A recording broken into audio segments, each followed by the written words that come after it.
Today we are going to share our ideas on social affective principles.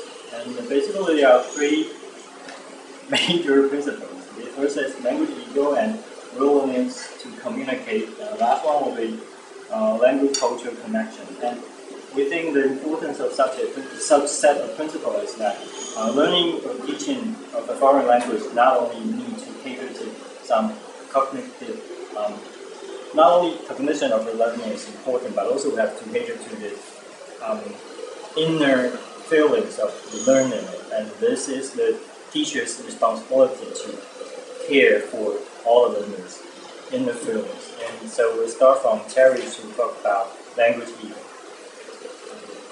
Now I'm going to talk about the idea of language ego. Most underlying thing is mainly the vulnerable mind of learners. I think most starting learners will agree that they will afraid to mistakes. If they do something wrong, they will feel frustrated.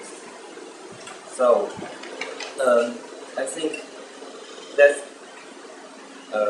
because how the book say, or the books mentioned,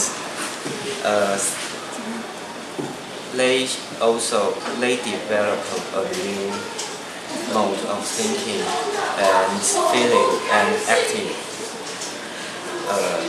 That's a second identity. So I think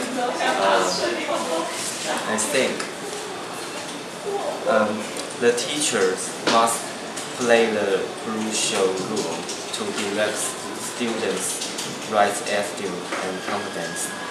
And students also need to be more strong about their learning. Yes. So I think this language ego is more related to the attitude toward learning. Yes. Okay, I'm going to talk about the principle that is willingness to communicate. This principle works to build up the students' self-confidence and to evoke students' willingness to learn. And the language learners also have to deal with the anxiety and self-efficacy.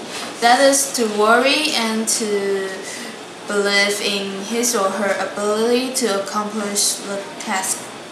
And I think the problem in Taiwan is that students sometimes lack of this construct.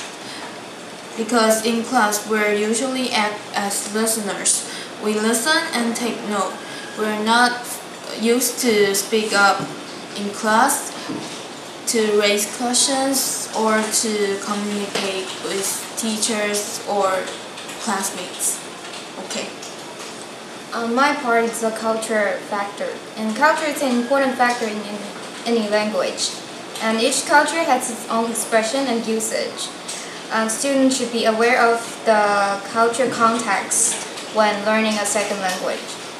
Culture elements could enrich the content of the class, and however, how the teacher select the culture teaching material is also quite important as well.